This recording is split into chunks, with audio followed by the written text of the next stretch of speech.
Mari kita tetapkan target untuk setiap tahap perjalanan menuju gagasan. Hai, selamat datang di channel Opini Bebas. Bebas berpikir, bebas berekspresi. Selamat datang Bapak, Ibu, Kakak, Adik, Om, Tante, Bro dan Sis yang telah subscribe di channel ini. Selamat berjumpa kembali pada video selanjutnya tentang membuat target dalam setiap tahapan untuk mencapai suatu gagasan.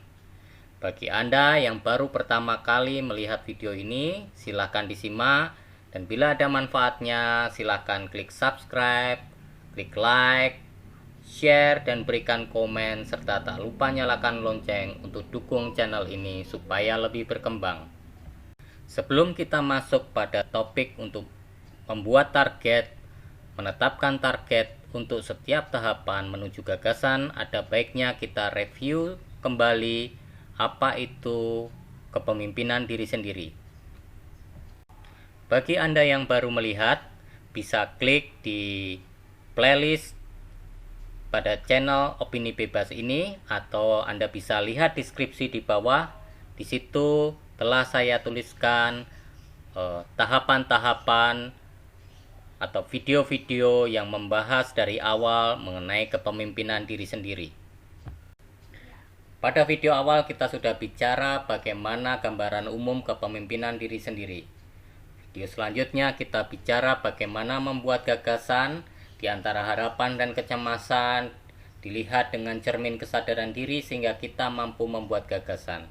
Kemudian kita lakukan internalisasi gagasan, yaitu bagaimana gagasan itu kemudian kita nyatakan sebagai sesuatu yang penting. Kita nyatakan gagasan tersebut benar-benar milik saya.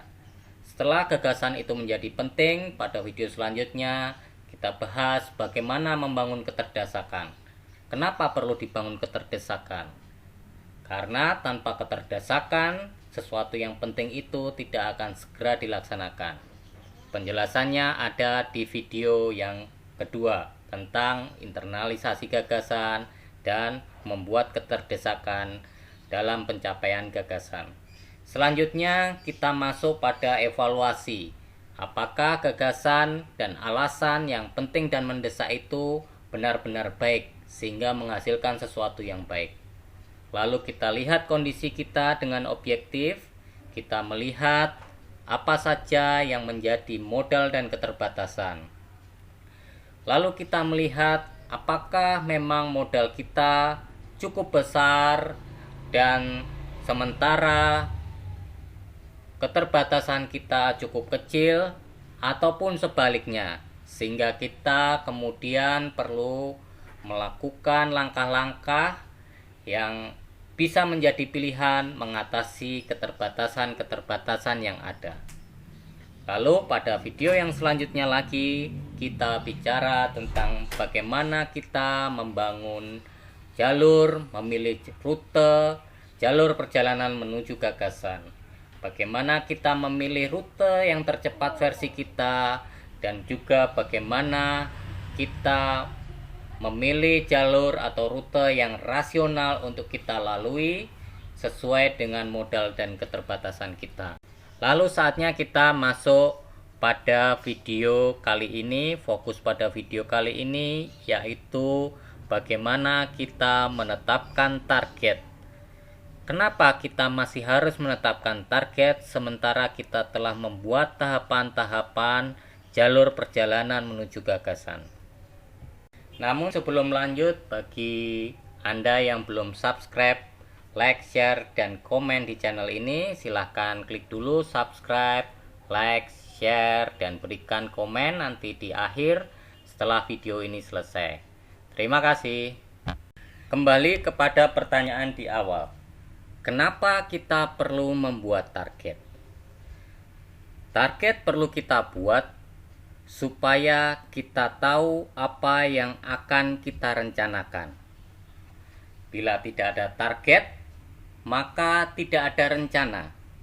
Bila tidak ada rencana, kita tidak tahu aktivitas apa yang harus kita lakukan.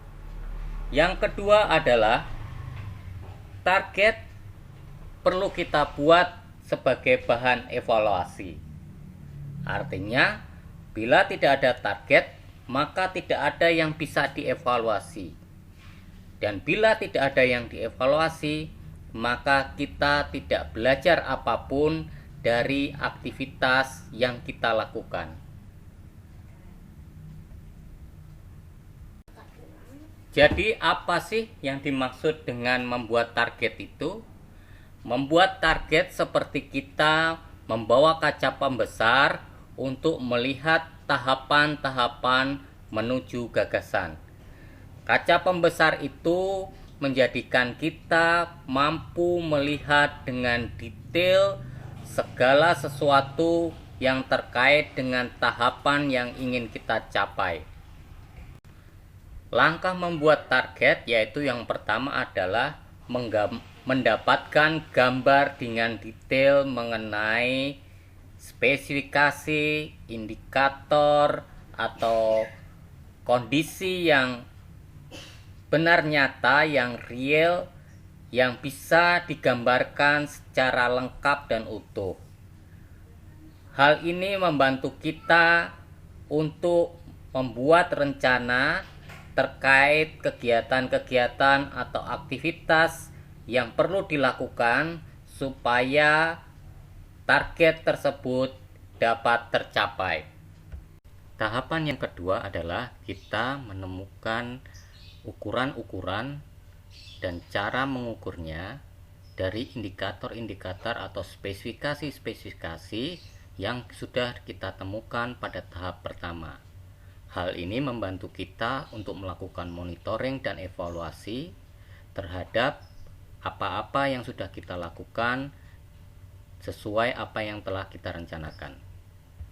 Langkah yang ketiga adalah kita menetapkan waktunya untuk setiap aktivitas dan kegiatan yang sudah kita rencanakan.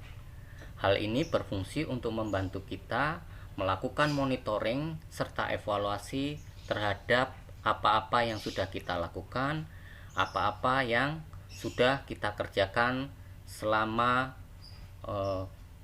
menjalankan rencana untuk mencapai target tersebut. Demikian video kali ini, mohon maaf bila ada hal-hal yang kurang berkenan. Jangan lupa subscribe, like, share, dan komen untuk dukung channel ini. Terima kasih, Cayo.